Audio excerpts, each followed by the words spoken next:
¿Uno cómo podría calcular exactamente sabiendo la aceleración y el tiempo que se demora cayendo, la distancia que recorre? Que recorre? Lo vimos en la lección, la lección 2, la lección 3 o 4. Bueno, no me acuerdo ya el número de la lección. La distancia recorrida es como Galileo la calculó, la mitad de la aceleración por el tiempo al cuadrado. Ah, ok. Correcto. ¿Y si no empieza que con una velocidad cero? Así es, un medio de la aceleración. Si no empieza con una velocidad cero, entonces es velocidad por el tiempo más un medio de aceleración por el tiempo al cuadrado. ¿Y si algo está acelerando a un ritmo constante y llega algo y le pega, haciendo que acelere antes más, ¿cómo se escribiría eso? Ya hay que hacer entonces un modelo más complicado matemáticamente. Te puedo escribirme por WhatsApp y te muestro cómo haces ahí en ese caso. Ok. ¿No podría Eso. ser como la velocidad inicial es la aceleración por el tiempo, la aceleración principal, y después por el tiempo y después un medio de la aceleración, eso? La distancia Entonces, recorrida se le suma un medio de la aceleración principal por el tiempo principal. entonces te propongo lo siguiente, hazlo en una hoja de papel, me lo muestras y lo discutimos. Ok. Este Andrew es bastante técnico, qué tremendo volador. Y eso que Está el hombre, muy oiga, técnico. muy Cantidad de técnico. movimiento, un No, medio no, de no, arte cuadrado. Está no, el técnico. hombre. Muy bien, vamos pues al gallinazo, seguimos. ¿Cómo vuelan los gallinazos? Entonces ahora sí, volvamos al gallinazo. ¿Cuál es la fuerza que actúa sobre un gallinazo? ¿O qué es la fuerza que actúa sobre un gallinazo? Pues hombre, en la situación de un ave que vuela, lo único que hay en el aire lo único que hay en el lugar donde está el gallinazo es aire. Así que la única conclusión que usted puede sacar es que lo que sostiene a los gallinazos en el aire, volando, es el aire. Ya lo habíamos mencionado también por un comentario que hizo Andrés. La pregunta es, ¿cómo puede el aire hacer fuerza? ¿Qué fuerzas hace el aire? Es que el aire es aire. ¿Cómo el aire puede hacer algo sobre las cosas? Ese es el problema del millón. El aire puede hacer fuerza de tres maneras diferentes, de tres formas diferentes. Hoy vamos a hablar de dos de esas formas. Hoy vamos a hablar, no, en esta lección, vamos a hablar de esas dos formas. Para ello, primero tenemos que precisar un poco qué es el aire. Precisemos un poco qué es el aire. La respuesta que da la física a la pregunta de qué es el aire, la respuesta cubista es: el aire es un fluido. ¿Y qué es un fluido?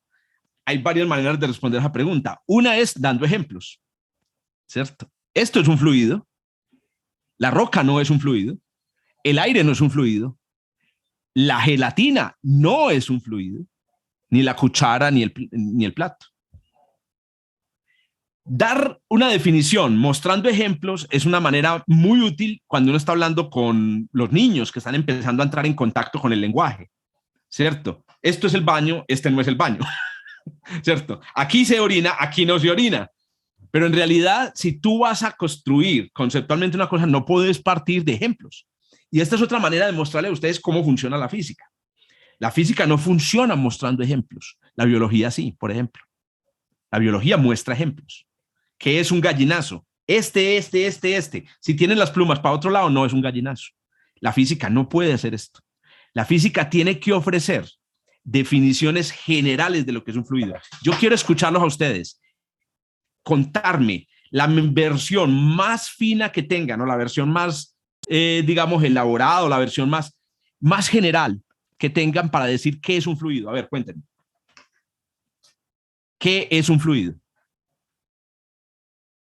Juan David, ¿qué es un fluido? Así muy general, Sí, yendo a lo claro, más claro. general. Sí, claro. eh, Esa es la física, lo general. sí, sí, sí. Sólidos, no, sólidos, no. Todo lo que sea líquidos y gases. Listo. Me diste una definición general, pero ofreciste una definición con otras cosas, porque ahora yo te preguntaría qué es un líquido. Con ejemplos. Exacto, me diste ejemplos de entidad, digamos, de categorías más generales. Además, mira la gelatina. que me encontré este GIF y me pareció súper chévere, súper emocionante. Yo no sé si les parece. ¿No has visto por ahí en Instagram y en Twitter que a veces salen imágenes que son para tranquilizarse, una sentarse así como relajarse? Esto es el tipo de imagen para relajarse. Bueno, Sonia, ¿qué es un fluido? Pues yo diría que es una masa que se adapta, es decir, que puede cambiar fácilmente de forma y se puede adaptar, por ejemplo, a la forma de un recipiente. Muy buena, Puede, muy buena. puede estirarse, encogerse, Como la gelatina, dilatarse. como la gelatina también, ¿no? La gelatina No, también. No, pero mira no, que se... no, porque si tú metes la gelatina dentro de un tarro grande, no va a tomar la forma del tarro grande. Pero si pico la En gelatina, cambio, sí no. tampoco. Te estoy molestando, Sonia, te estoy poniendo en problemas, porque claro, tenemos que encontrar una definición general que sea a prueba de bullying. Es más como partículas, ¿no? Es más como Partículas. partículas que por alguna razón no pueden dejar de estar unidas. Están, Muy bueno, muy bueno. Esa es la definición microscópica. ¿cierto? Cohesivas, ¿sí? Listo, hay fuerzas cohesivas. Entonces, a ver cómo sería, Uriel. En el líquido, ¿cómo son las fuerzas cohesivas? Y en la roca, ¿cuál es la diferencia? En términos de fuerzas cohesivas. Esa es una buena pregunta. Bueno, es una buena pregunta, muy bien. Eso, miren, este tipo de dificultades son las dificultades que enfrentan los físicos y las físicas todos los días. Hay que definir una cosa general. A ver, don Daniel tiene seguramente una definición. Cuéntenos, pues, o un aporte a la definición. Todo lo que han dicho, quiero aclarar, todo lo que han dicho contribuye a la definición, pero tenemos que encontrar una definición general. Dale, Daniel. Para mí un fluido es un cuerpo cuyas fuerzas intermoleculares son débiles, sea líquido o sea gas. El sólido y las fuerzas intermoleculares son muy fuertes.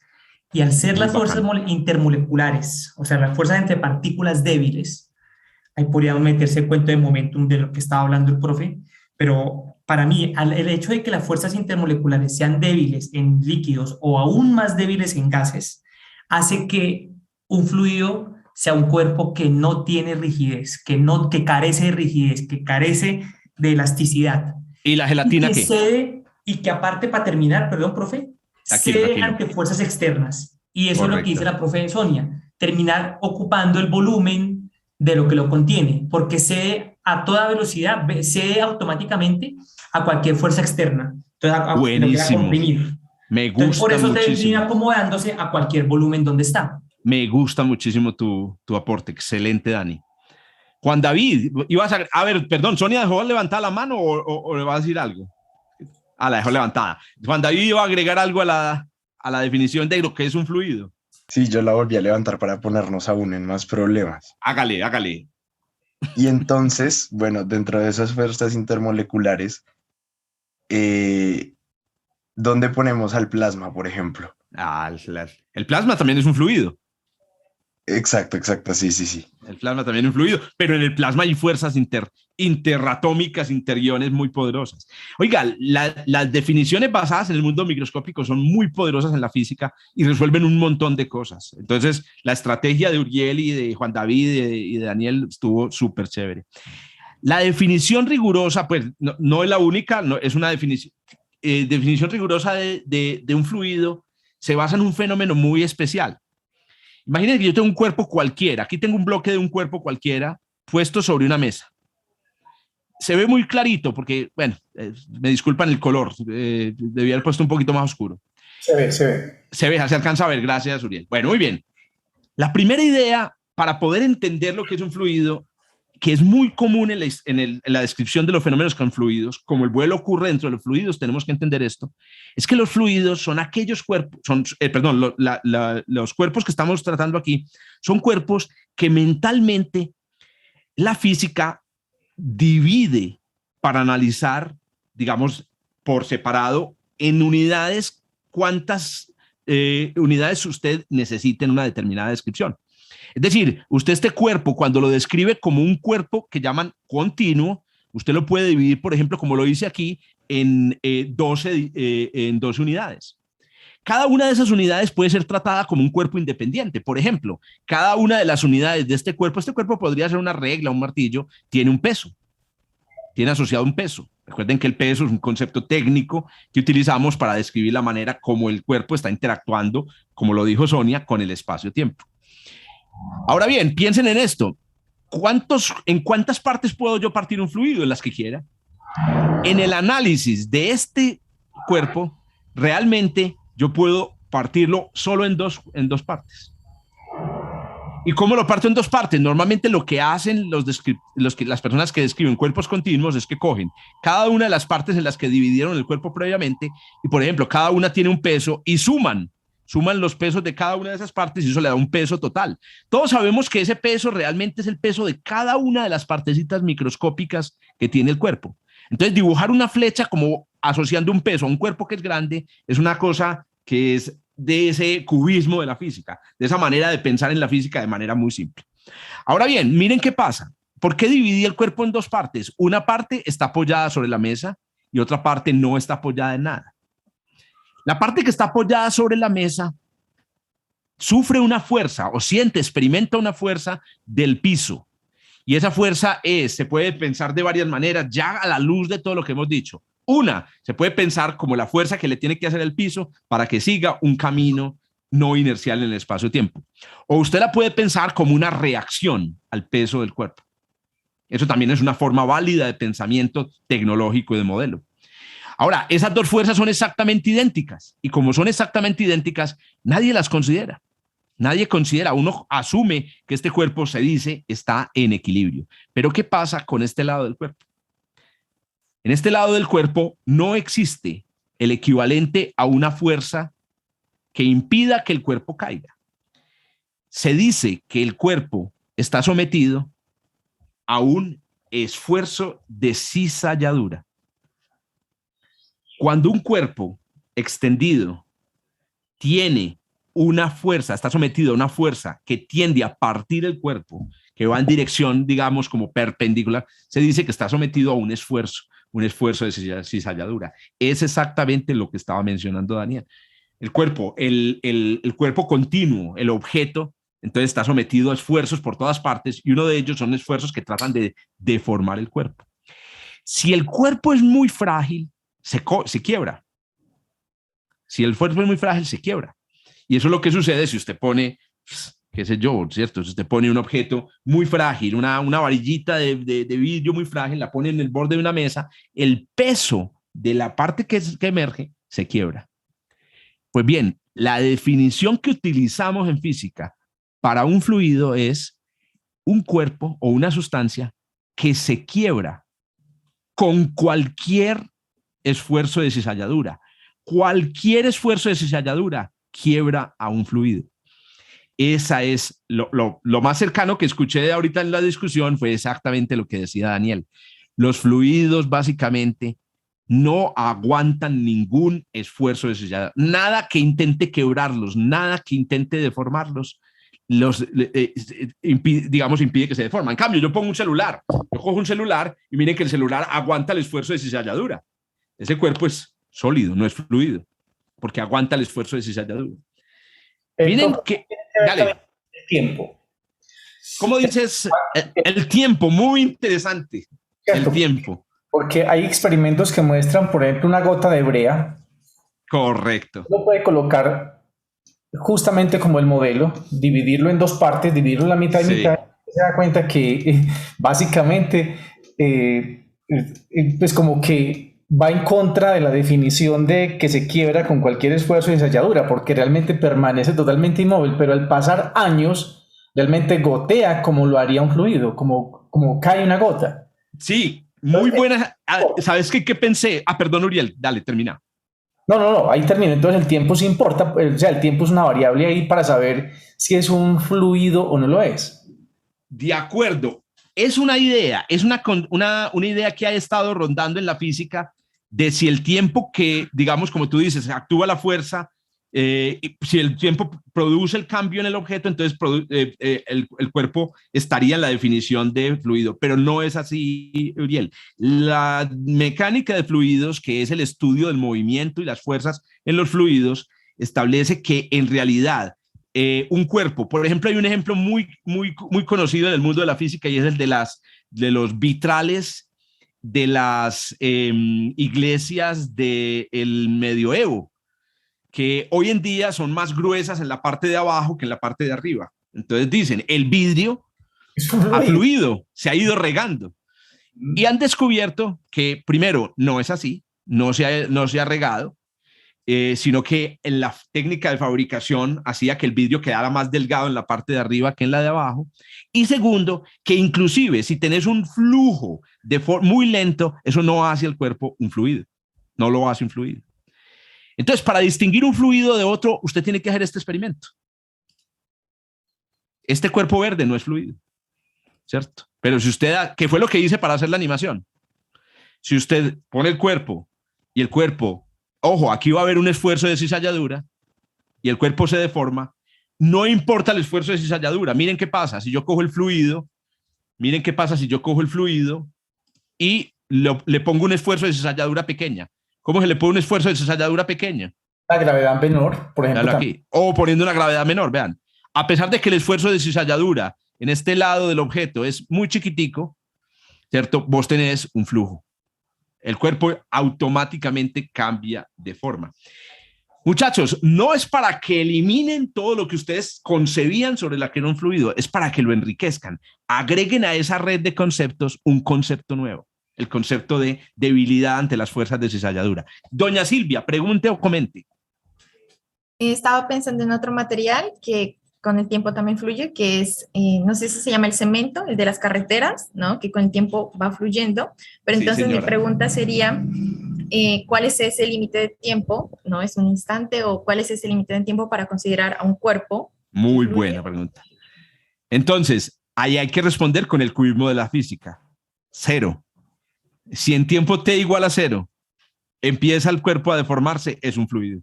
Si pasa más de t mayor que 0, ya no es un fluido. Pero obviamente esa manera de decirlo es una manera que ustedes saben que la realidad no es cierta. El agua en realidad le tarda un cierto tiempo por la cohesión de las moléculas internas, por la atracción de las moléculas en deformarse.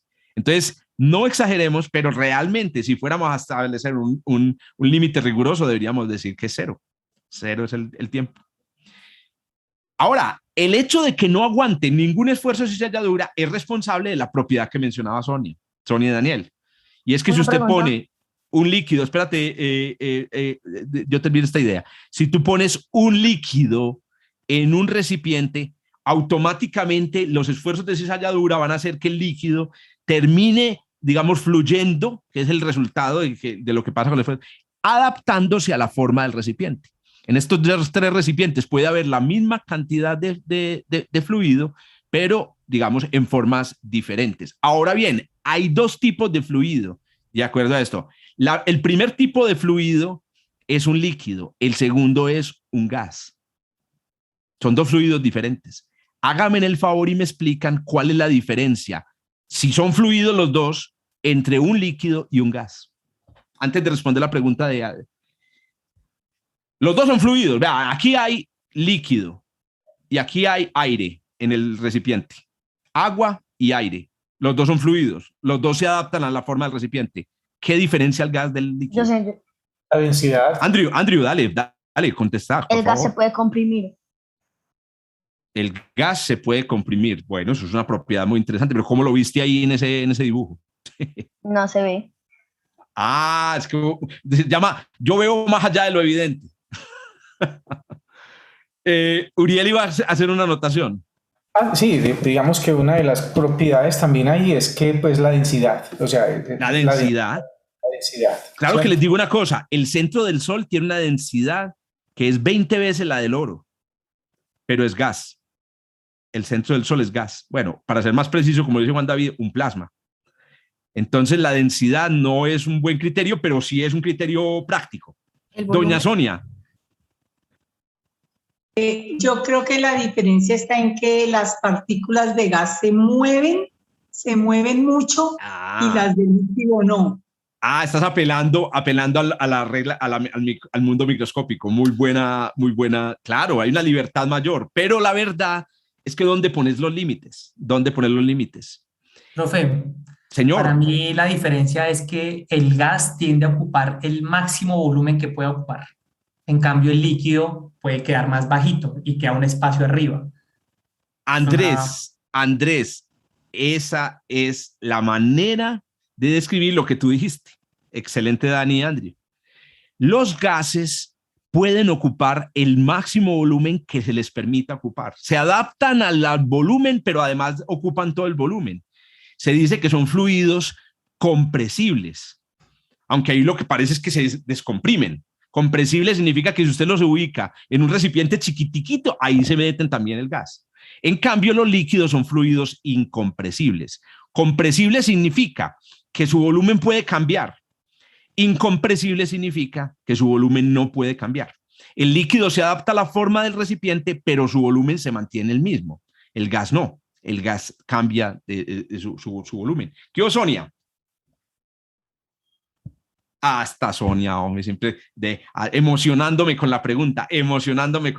Muy bien, listo. Miren, eso que acabamos de hacer es simplemente categorización del mundo. Vamos a organizar las sustancias del mundo. Una pregunta. Sí, Andrés, dale, pregunta. Entonces, en ese ejemplo que diste del bloque y hay un líquido encima y una parte está fuera del bloque, ¿qué pasaría si fuera un fluido no newtoniano que cuando se le añade presión se vuelve sólido? En ese caso, el fluido no newtoniano fluye. El fluido no newtoniano fluye. Okay. Muy bien. Don Juan David, pregunta. Profe, es que a mí me cuestionó bastante la pregunta que aparece aquí en el chat. No sé si ya la leíste. No la he leído. Si el espacio-tiempo es rígido, por lo tanto, no es un fluido. Excelente. No, la rigidez, que es la, digamos, perdón, espérate, sí, es efectivamente la rigidez es una propiedad de los sólidos. El espacio-tiempo se considera una entidad física sólida. Pues tiene las propiedades de un sólido. Yo por ahí hice un videito en TikTok, los invito a que lo busquen, donde digo justamente eso. El espacio-tiempo es un sólido. Hágame el hijo de puta favor, pero ¿cómo que es sólido? Que miren que yo puedo mover las manos. Entonces recuerden, la definición de lo que es sólido y fluido se basa en la capacidad que tiene el cuerpo para responder a los esfuerzos de cizalladura. Si se deforma inmediatamente frente a un esfuerzo de cizalladura sin ninguna resistencia, es un fluido. El espacio-tiempo no le pasa eso. Los esfuerzos de cizalladura deforman el espacio-tiempo, pero él vuelve y recupera su forma después de ser deformado. Y eso es lo que produce una onda gravitacional. La clave de la manera como los fluidos determinan el vuelo de las aves es un fenómeno del que no nos percatamos muy frecuentemente. Cuando usted hace moverse un fluido a través de un canal o de una tubería, les pregunto yo, ¿el fluido va a la misma velocidad en todas las partes del canal o de la tubería o hay alguna parte donde vaya más rápido o una donde vaya más lento? ¿Ustedes qué dicen? Todas las anteriores. Todas las anteriores. A ver, otra vez la pregunta. Miren, el agua va moviéndose por esta quebrada canalizada. ¿El agua dentro de esa quebrada va moviéndose a la misma velocidad en todas partes o hay una parte en donde vaya más lenta que otra? Una va más lenta que otra, claro. ¿En qué parte va más lenta, Uriel? Va más lenta en las orillas, donde va pegado justamente, son pegajosos, se pueden pegar, digamos, a las estructuras alrededor de las rocas que se encuentran en el camino. Por favor, claro, tome nota. Es que usted lo ha visto. Todos los que... A ver, pues, no me digan que no han ido a un puto charco, pues. No. Sería el colmo que no hayan ido a un charco o no hayan estado al lado de un río. Yo he tenido la oportunidad. Hace una gota tinturada, una gota de color excelente sobre, digamos, un pequeño riachuelo, un pequeño canal, y usted se dará cuenta que el color no se distribuye de manera uniforme, ni excelente. Entonces, si ustedes han tenido la suerte de estar sobre un río grande, el río Cauca o el río Magdalena, que lo pasamos aquí en Colombia viajando a cualquier parte por carretera, usted lo verá. Cuando está usted en el puente, usted ve la mitad del río, eso va a la lata, hueputa, eso arrastra lo que sea, pero se va para las orillas y el río va despacio, ¿cierto? Y ahí uno puede bañarse, etcétera. Ese fenómeno es súper importante para entender todos los fenómenos de interacción de los cuerpos con los fluidos.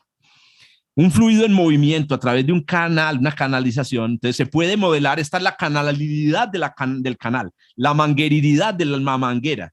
Usted tiene un cuerpo que es aquí, que no es fluido, y aquí al interior tiene un fluido en movimiento. Y entonces lo que decimos es, en los bordes, como decía Gabriel, y como lo pensaron muchos de ustedes, el fluido siempre va más lento. En la mitad, el fluido va más rápido. Ahora, ¿a qué velocidad va el fluido en la mitad? Depende de una propiedad que en la física de los fluidos se conoce como la viscosidad.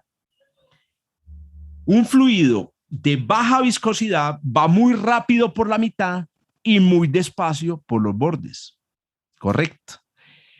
Pero un fluido de alta viscosidad es un fluido que va muy despacio por la mitad y muy despacio por los bordes.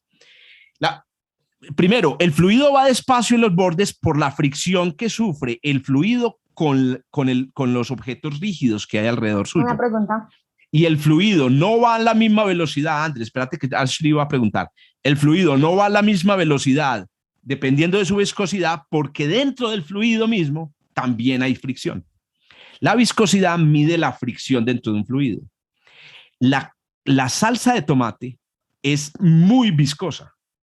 Y como es muy viscosa, cuando usted voltea la salsa de tomate, tiene que quedarse esperando a que salga del recipiente. ¿Por qué? Porque el líquido, el fluido, anda muy despacio por el centro, tan despacio como por las paredes. En cambio, el agua tiene muy baja viscosidad. Cuando usted voltea un vaso, automáticamente el interior no lo que está en las paredes, el agua de las paredes está quieta, el interior o está casi quieta, el interior del agua inmediatamente fluye hacia afuera. Otro fluido muy viscoso, la miel, ¿cierto? La viscosidad es una manera de describir lo que le pasa a un fluido dentro de un canal, dentro de un recipiente. Doña Ashley, pregunte. Sí, aquí estamos hablando, digamos, de los alrededores del lado, pero no del piso, que también del suelo, digamos, claro, con el que puede chocar el agua. Entonces, supongo que va más veloz arriba al centro que abajo y a los alrededores. Muy buena. Esa observación que haces, Ashley, es la que explica por qué cuando tú te subes a una montaña, el viento es tan fuerte. O cuando te subes en un globo, en un avión, el viento es tan fuerte. Y es que, claro, cerca al piso el viento es menor porque el fluido está chocando contra el piso. Pero si te elevas en un globo, alcanzar velocidad muy alta. En un río, si estás pegado al fondo, si eres un bagre pegado al fondo, chupando piedra, que a propósito los bagres lamentablemente están en peligro de extinción, si te pegas al piso, entonces el agua da despacio, pero si subes a la superficie, te arrastra el agua, correcto. Aquí estamos viendo un modelo. En este modelo solamente hay muro aquí arriba y muro aquí abajo. De hecho, espérate, Uriel, yo sé que vas a comentar sobre esto, pero Andrés tenía levantada la mano, me da pena con él. Dale, Andrew. Entonces, si el tubo es suficientemente pequeño, puede haber suficiente fuerza de fricción para contrarrestar la gravedad. Si lo pones así, no sale. Si lo pones para abajo.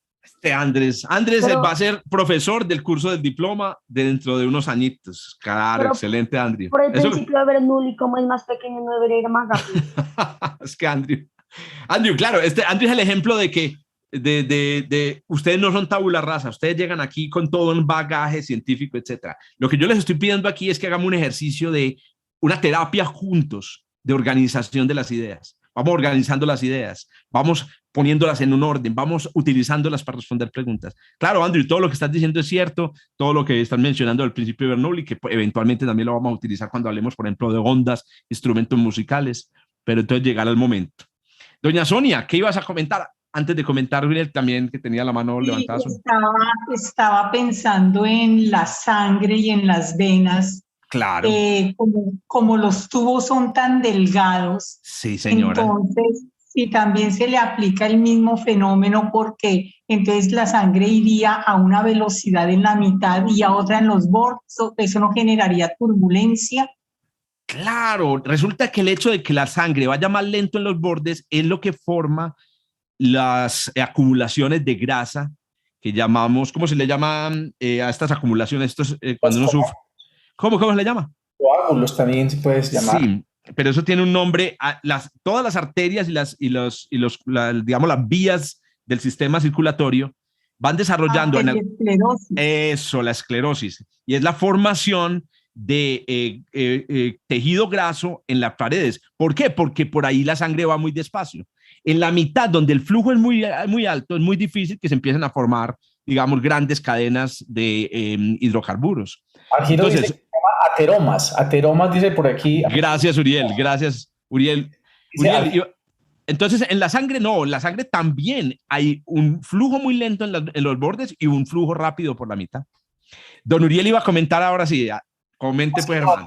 Era, digamos, comentario, pero digamos respecto al comentario anterior, que si el flujo es mayor, debido obviamente a la presencia de un piso en el río, pues también el aire también es otro fluido. Y un fluido Hágame el favor. Diferencia. Entonces, hágame el Exacto. favor, eso está cobijado por todas las, por diferentes fluidos, Sí, señor. barreras o estructuras. Entonces, tener en cuenta todo ese modelo sería muy complejo. Eso. Acuérdese la regla de oro de la física. No complique más de lo que necesita, ¿cierto? Es. Para poder modelar. Entonces, miren, ahora ¿qué vamos a hacer? Vamos a meter un objeto dentro del fluido. Metemos un objeto dentro del fluido. En este caso, pues es el pico de un águila, el pico de un... ¿Qué sucede? Entonces, sucede que de la misma manera que los bordes rígidos del canal frenan el fluido, cuando el fluido golpea el objeto, la fricción entre el fluido y el objeto frena el fluido. El fluido se frena en la punta de este objeto. Pero nosotros vimos que el frenado es una pérdida de impulso. Si hay una pérdida de impulso, tuvo que haber una fuerza. Una fuerza.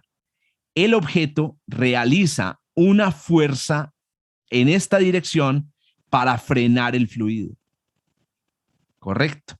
Y por la ley de acción y reacción, el cuerpo tiene que sentir también una fuerza.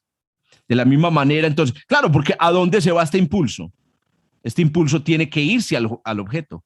Pero si el objeto, incluso estando quieto, no se mueve, aún sin moverse, él experimenta una fuerza. A esta fuerza en los fluidos se la llama la fuerza de arrastre en el fluido. Entonces, ¿qué es la fuerza de arrastre? Lo hemos descompuesto hasta la mínima. La fuerza de arrastre es el resultado de que cuando un fluido golpea un objeto que no es fluido en el canal, el fluido se detiene por fricción. El fluido se detiene por fricción en la superficie del objeto. Y para detener, tienes que hacer fuerza y recibes la reacción. Andrés, ¿ibas a mencionar algo? Entonces, ¿cómo se va más lento por el principio de Bernoulli? Debería tener menos presión. ¿De los hay menos presión? Como va más lento. No, lo que estás hablando, Andrés, del principio de Bernoulli es por la conservación de la masa. Pero te propongo que lo construyamos desde cero en el momento en el que lo necesitemos. Porque no podemos dar ese salto, porque no todos aquí estamos enterados de lo que es el principio de Bernoulli ni la conservación de la masa.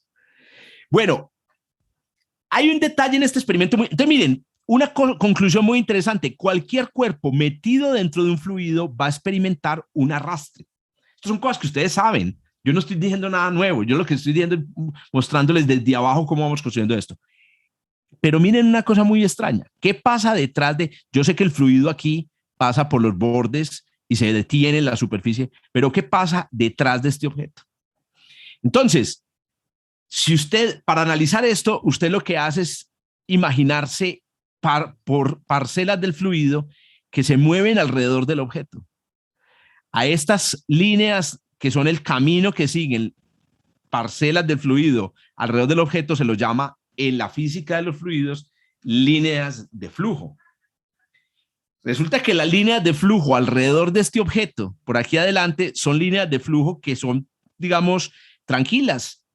No producen mezclas entre ellas, pero detrás del fluido, detrás del objeto, típicamente las líneas de flujo se desorganizan y se desorganizan por la aparición de fuerzas dentro del flujo, fuerzas dentro del fluido. A estos remolinos que hay aquí se los llama turbulencia en el fluido. Y cuando el fluido fluye con remolinos se le llama flujo turbulento. El flujo turbulento, las turbulencias tienen un efecto adicional en el cuerpo. Típicamente, cuando hay turbulencias detrás de un objeto, en un fluido, la fuerza de arrastre aumenta. cuando hay turbulencia alrededor de un objeto, la fuerza de arrastre aumenta. Entonces, esto es muy interesante. ¿Por qué? ¿Cómo hacemos para evitar que haya turbulencia? Bueno, aquí hay diagramas, estos diagramas muy bonitos. Yo me imagino que muchos de ustedes han visto este tipo de diagramas en simulaciones, en canales de YouTube, de lo que pasa con la línea de flujo. Lo que hacen aquí es seguirle el camino. Ahorita lo mencionaba Uriel, si yo he hecho tinta en el fluido y sigo. Entonces miren los dos tipos de flujos que se pueden dar alrededor de un objeto en un fluido en movimiento.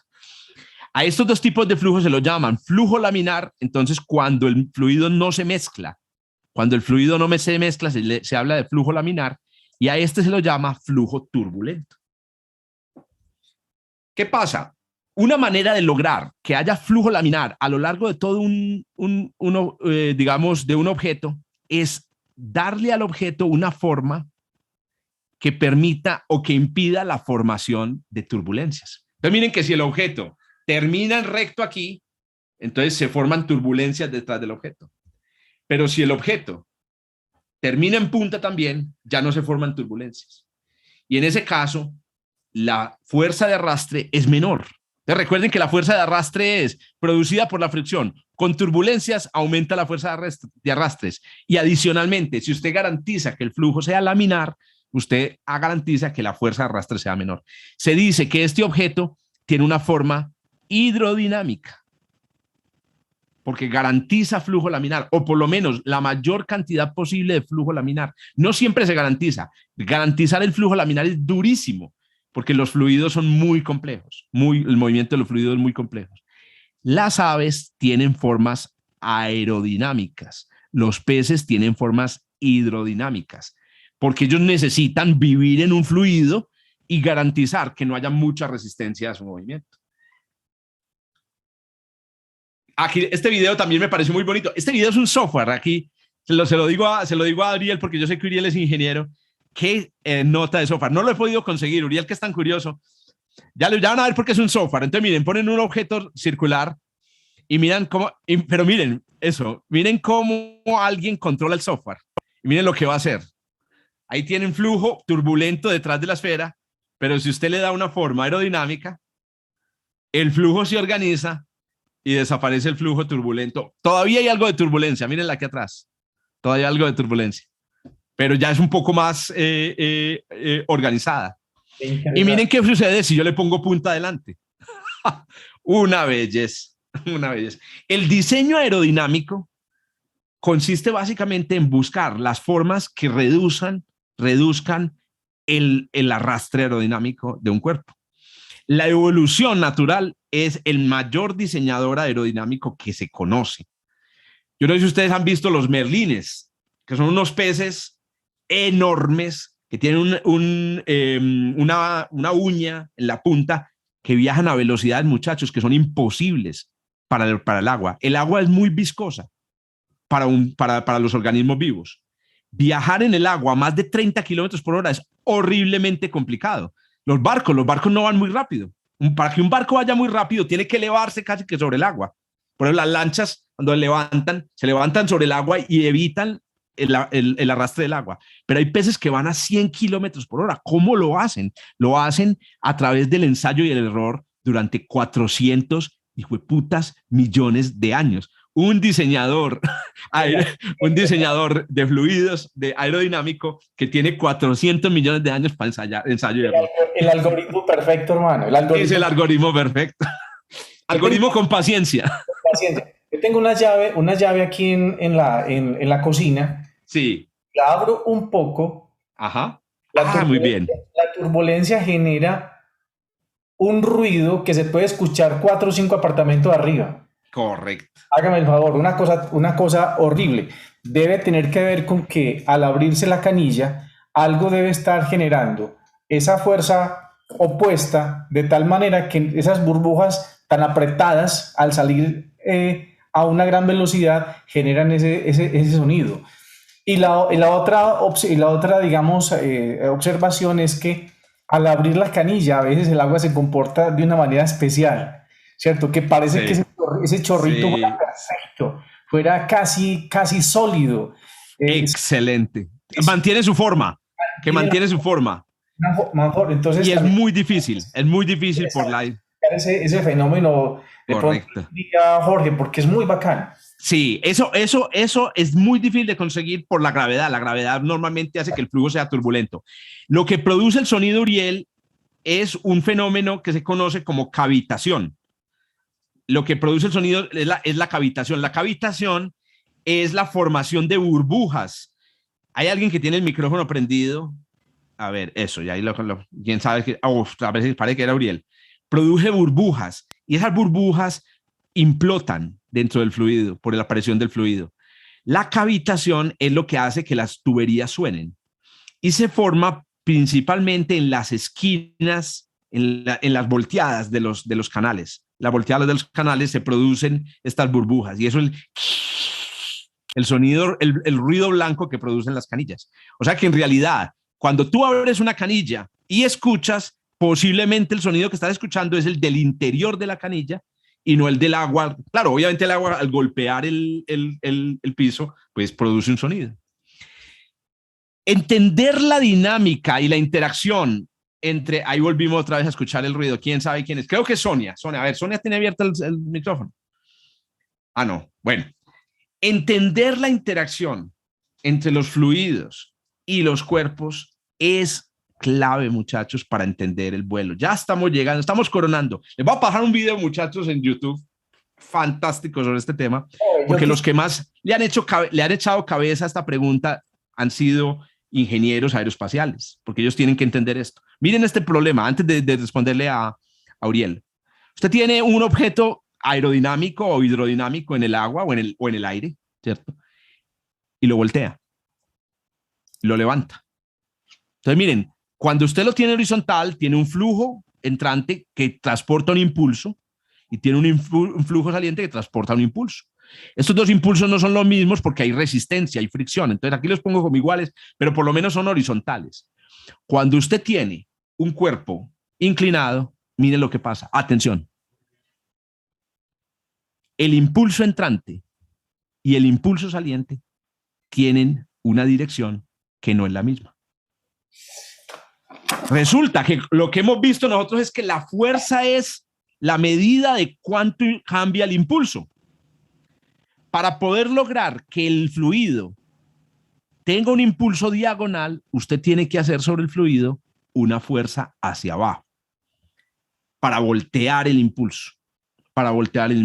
Entonces, el cuerpo que está dentro del fluido hace una fuerza sobre el fluido hacia abajo para que el impulso se desvíe, pero por acción y reacción, el cuerpo recibe también entonces una fuerza en dirección contraria.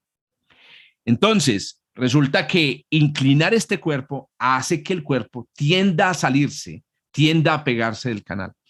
Si ustedes miran esto en términos de un barco, esto implicaría, esto que hay aquí es el timón del barco que está sumergido en el agua y hacer así empuja al barco en una dirección. Y esta es la clave de por qué los barcos pueden voltear, ¿cierto? Moviendo el timón. Es un asunto de cambio en la dirección del impulso del flujo. No es debido al principio de Bernoulli. Cuidado con eso, que hay una idea por ahí, que es el video que les voy a mostrar, como no es una diferencia de presión arriba y abajo, es un cambio en el impulso, siendo el impulso, el cambio en el impulso la clave de la existencia de esta fuerza. A esta fuerza se la llama, en la física de los fluidos, fuerza de sustentación. ¿Y por qué se la llama así? Ya por fin llegamos a nuestro gallinazo. Vayamos al gallinazo. Como siempre, nadie hace física con un gallinazo de verdad, como a mierda. Un gallinazo es una cosa muy complicada. Lo único que uno tiene que hacer es tomarle una foto al gallinazo, sacar al gallinazo del ambiente y a continuación analizar geométricamente al gallinazo. Una de las especialidades en física que yo más admiro, o sea, las personas que se dedican a esto, se llaman biofísicos o biofísicas. La biofísica, muchachos, no, cosa tan espectacular. Tengo un amigo al que lo llamamos el mariposo, porque es experto en el color de las mariposas. El mariposa. Obviamente estamos refiriéndonos a una expresión en esta sociedad heteronormativa, ¿cierto? De una burla antigua, pero en realidad es un nombre muy bacano. Era el experto en mariposas. Miren pues, los biofísicos ven un gallinazo y no ven esto que ustedes ven ahí. Los biofísicos ven esto. Bueno, antes de llegar a los biofísicos, primero que vemos los físicos. Primero, el gallinazo está en movimiento. Lo primero que vamos a hacer, ya voy a escuchar a Andrés y a Gabriel, es dejar al gallinazo quieto, muchachos. Es lo primero que usted tiene que hacer para analizar el vuelo del gallinazo. No debe dejar que el gallinazo se mueva. Eso es muy sencillo. A eso se le llama relatividad. Ponerse en el punto de vista del gallinazo. Si usted se pone en el punto de vista del gallinazo, el aire es el que se mueve. Entonces usted llega a una situación que se parece a la que hemos analizado hasta ahora. Gallinazo quieto, aire en movimiento. El gallinazo está metido dentro de un flujo de aire, ¿cierto? Porque usted exacto, muy bien. Ahora sí, vienen los biofísicos y vean lo que ven los biofísicos. Cuando usted estudia el perfil transversal del ala de todas las aves, es que acuérdense, en este caso son 140 millones de años de ensayo y error, el perfil de todas las alas de las aves es un perfil parecido al que habíamos visto antes. Esta forma que les traigo aquí no es una forma inventada por mí, esta es la forma observada por los biofísicos del ala de un gallinazo. Véale la forma tan espectacular. ¿Dónde están las plumas ahí? Cubren toda la superficie. Esto no es la forma de una pluma. Las plumas son unas proyecciones proteínicas de la piel. Ellos cubren la piel con unas proyecciones proteínicas porque hacer músculos con esta forma es muy difícil. Y crean esto que hay aquí que se llama el perfil alar del gallinazo. Cuando el aire pasa a través de ese perfil alar, produce una fuerza de sustentación y eso hace que el gallinazo mantenga. Esta es la fuerza que hace que el gallinazo describa una trayectoria, ¿cierto? En el espacio-tiempo que sea contraria a la trayectoria que esperaríamos de él. Y es que el gallinazo va de picada hacia el piso. Entonces los gallinazos vuelan, recuerden, debido al cambio en el momentum, en el impulso del aire que pasa a través de las alas. Una última pregunta que quería resolver, que esta creo que era Silvia. Silvia fue la que lo hizo en el archivo de Reconozcámonos. Alguien pregunta, creo que era Silvia. Y si no es Silvia, ¿por qué vuelan los pájaros? ¿Cómo vuelan los pájaros? Porque lo que yo acabo de explicar en 2 lecciones, tuve que introducir 2 lecciones para que todos llegáramos al convencimiento de que tenemos los elementos físicos para analizar esto, es por qué vuelan los gallinazos o cómo vuelan los gallinazos. Pero es que los gallinazos tienen que empezar a volar en algún momento. Y hay aves que no vuelan como los gallinazos. Miren, en esta diapositiva está resumida la mecánica del vuelo aleteando. Algunos pensamos que las aves aletean con el objetivo de echar aire para abajo y al hacerlo, pues le dan impulso al aire y ellas ganan. Y eso está bien cuando el ave va a emprender el vuelo. Es más, yo no sé si ustedes sabían que ese movimiento se lo inventaron los dinosaurios. Mover las manos así. Los dinosaurios realmente no se sabe exactamente por qué inventaron los dinosaurios fueron los que inventaron las plumas, las aves son dinosaurios, pero se cree que una de las razones era termodinámica.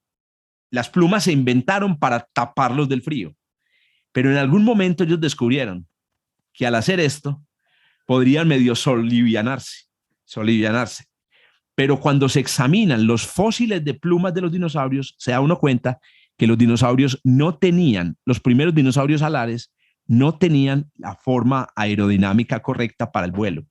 Este fue un descubrimiento muy posterior. Una vez el dinosaurio está en vuelo, miren lo que pasa. Al levantar el ala hacia arriba, la inclinación del perfil aerodinámico del ala cambia de tal manera que la fuerza de sustentación se proyecte hacia adelante. Cuando baja, digamos, se proyecta casi vertical hacia arriba, pero no es muy grande la fuerza. Cuando levanta, va hacia adelante, hacia abajo, ¿cierto? Se sostiene hacia adelante. Entonces, miren lo que están haciendo las aves cuando levantan las alas. Están impulsándose hacia adelante. Eso, nadando. Lo que ya están es nadando. Y nadan, ojo, eso sí, para usted conseguir esto, tiene que conseguir que haya viento soplando en esta dirección. Si no hay aire soplando sobre el ave, no se logra el efecto de, digamos, de propulsión hacia adelante. Entonces, al principio sí, al principio se levantan con esto, pero una vez vuelan, el aleteo es para mantener el movimiento hacia adelante, para luchar contra la fuerza de arrastre, porque el ave también tiene que luchar contra la fuerza de arrastre. Correcto. Muy bien, muchachos. Hasta ahí, digamos, esta lección. Hay muchas cosas para comentar. Habrían muchas cosas para comentar adicionales, pero tenemos que cerrar en algún punto. Y como siempre, nos hemos puesto esta meta de lecciones de 1 hora nomás. Esta semana les voy a dejar entonces un experimentico para que lo hagan los que quieran. Recuerden que son voluntarios, pero es un experimento muy bacán. Y para la pregunta que hacía al principio, ¿quién era quien preguntaba al principio? Se me olvidó. Pues, ya se me olvidó quién. Para que le expliquen a las personas cómo funciona el espacio-tiempo ese experimentico. Bueno, pero les voy a grabar un videíto de 10 minutos para que lo miren, donde utilizamos la física de los fluidos para calcular la verdadera velocidad a la que cae una gota. Porque es que las gotas vuelan. Las gotas vuelan. Las gotas no se mueven en medio de un fluido, en medio en el vacío. Vamos a resolver por fin el misterio de los 500 kilómetros por hora, que era que la velocidad a la que caían las gotas, ni puel y puta. Las gotas no caen a 500 kilómetros por hora. Solo les doy aquí una pistica muy interesante. Todo tiene que ver con esto. La clave del movimiento de la gota tiene que ver con esto que hay acá, con estos remolinos, con esta turbulencia que se forma detrás de la gota cuando cae. Porque si usted voltea este diagrama, ¡pum! Este diagrama usted puede ver que esta es una gota que cae a través del aire, ¿correcto? Muchachos, gracias por quedarse hasta el final. Yo sé que es duro, hay que tener, disculpen pues esta analogía, nalga entrenada entrenada en gimnasio científico. Muy bien, excelente. Gracias, Cata, por el corazoncito. Nos vemos entonces el próximo sábado. Pilas pues con las lecturas y pilas con los experimentos. Chao, chao. Muchas gracias, profe. No, un placer, Uriel, hermano. Muchas gracias, profe Jorge, que estén bien todos. Chao, Gracias. Dani. Gracias Chao, por tus profe, aportes. muchas gracias. Chao, chao.